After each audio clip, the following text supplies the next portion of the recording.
नमस्कार, राम राम। काशी में रोज़ा खोलने वाले 14 लड़कों ने शाम की इफ्तारी के समय नौका बुक की और गंगा में नौका विहार करने के लिए निकले। नौका विहार करते हुए उन्होंने वहाँ पर शाम की इफ्तारी खोली और बिरयानी और तमाम फल फूल आदि का सेवन करते हुए उसका भोग किया और उसके बाद जो हड्डियाँ बची बिरयानी की, उन सब का वीडियो बनाया, बना बना करके गंगा नदी में उसे फेंक दिया। इस घटना को अगर आप देखें तो दो बातें समझ में आती हैं। पहली बात यह कि यह बड़ा ही सोचा समझा हुआ कृत्य था, जिसका उद्देश्य यह था कि देखो, गंगा तुम्हारी माता है, तुम उसे नदी नहीं माँ का दर्जा देते हो, इसलिए हम तुम्हारी माँ की कोख में खाई हुई हड्डियां फेंकेंगे। तुम्हें यह बात समझ लेनी चाहिए। दूसरी बात यह कि हम जो है माई बाप हैं, इस देश के बादशाह हैं, बादशाहों के औलाद हैं। हमारी जो इच्छा होगी हम वो करेंगे। ध्यान देने वाली बात यह है कि ये घटना काशी में हुई, उत्तर प्रदेश में हुई। जिस उत्तर प्रदेश में योगी आदित्यनाथ जी के न्याय का और कानून व्यवस्था का दंड चलता है, वे ये भली भांति जानते थे कि ऐसा वीडियो बनाना खतरे से खाली नहीं है। प्रशासन इस पर कार्रवाई कर सकता है, लेकिन उन्होंने इसकी परवाह किए बिना ऐसा वीडियो बनाया, दिखाया, लोगों को एक तरह से चिढ़ाया। ये संकेत किया कि हमारी जो इच्छा होगी हम वो करेंगे और तुम कुछ नहीं कर पाओगे। ये एक बहुत साधारण सी मानसिकता है, जिस पर कोई विचार या विमर्श नहीं हो सकता, इस पर कोई सिद्धांत जो है काम नहीं कर सकता। ये एक बहुत बहुत ही आजमाया हुआ तरीका है, यही व्यवहार है। ध्यान देने वाली बात यह है कि जैसे ही ये घटना हुई, लोग लीपापोती करने आ गए। निर्लज्जता की सीमा पार करते हुए कुछ लोगों ने कहा कि हिंदू भी हड्डियां फेंकते हैं, नदी में बहाते हैं।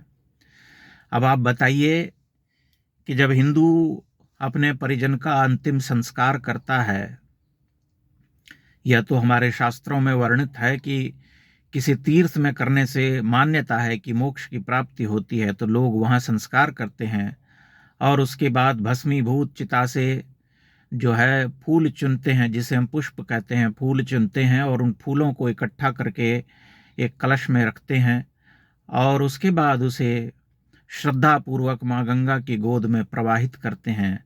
जो भस्मीभूत चिता से जो पूरा शुद्धिकरण हो जाता है, उसका जो शेष होता है, वह आत्मा की तृप्ति के लिए हम उसे नदी में प्रवाहित करते हैं। क्या उसे और खाना खा करके, बिरयानी खा करके जूठन को नदी में फेंक देना, दोनों एक बातें हैं।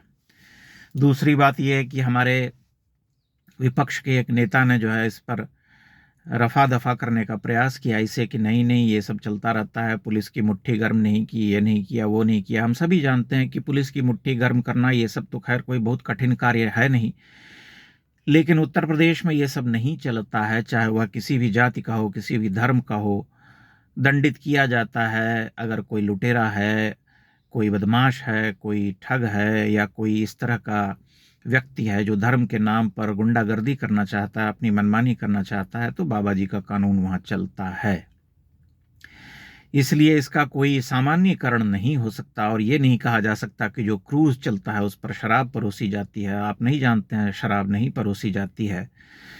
तब यह घटना जो है देख करके हम आश्चर्य में पड़ जाते हैं और विचारते हैं कि भारत जैसे देश में, जहाँ पर कि लोग ये आए दिन कहते हैं कि गंगा जमनी तहजीब है यहाँ पर, यानी कि एक दूसरे के धर्म का, एक दूसरे के विश्वास का हम सम्मान करते हैं और प्रेम पूर्वक रहते आए हैं, वहाँ पर किसी ऐसे राज्य में जहाँ की सीधा सीधा खौफ है या अनुशासन है कि ऐसा आप नहीं कर सकते, वहाँ पर शोहदे ऐसा कर रहे हैं, तब आप समझ सकते हैं कि उनका मन कितना बढ़ा हुआ है। और एक बार अगर योगी आदित्यनाथ जी सत्ता से बाहर हो गए, तब वे क्या करेंगे? तब आप कहाँ तक संरक्षित होंगे, सुरक्षित होंगे? यह बहुत विचारणीय प्रश्न है। इस पर कोई जो है ये नहीं कह सकता करे चलो ठीक है, यह सब तो चलता रहता है। ऐसी कोई स्थिति है नहीं। ये बहुत दुर्भाग्य की बात है कि भारत में बार बार इस तरह की घटनाएं होती हैं, जिसमें हिंदुओं की धार्मिक भावना को आहत किया जाता है। न केवल धार्मिक भावना को आहत किया जाता है, बल्कि उनकी जान माल की जो स्थिति है, जो उसकी सुरक्षा है, वह हमेशा खतरे में पड़ती है। हर दूसरे दिन ऐसी घटना होती है जहाँ पर कि धार्मिक उन्माद में लोग मारते हैं, हिंदू मारे जाते हैं। बताना आवश्यक नहीं है, आप अनेकानेक घटनाओं को देख सकते हैं। इसलिए यह बहुत विचित्र सी स्थिति है और यह तब तक ठीक नहीं हो सकता जब आदमी स्वयं अपना परिष्कार न करे, आत्मावलोकन न करे, देश का सम्मान न करे, दूसरों के धर्म का सम्मान न करे।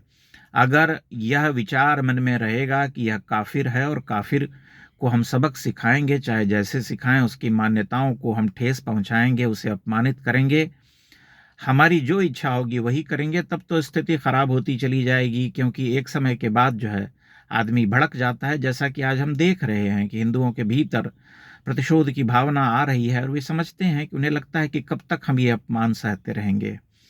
हमारे पूजा स्थलों पर, हमारे प्रार्थना गृहों पर, हमारी नदियों पर इस तरह से जा करके उसे मलिन करने की कुचेष्टा कितनी घृणित है और कितनी निंदा के योग्य है, आप स्वयं इसका आकलन कीजिए। परंतु यह सब चलता रहता है।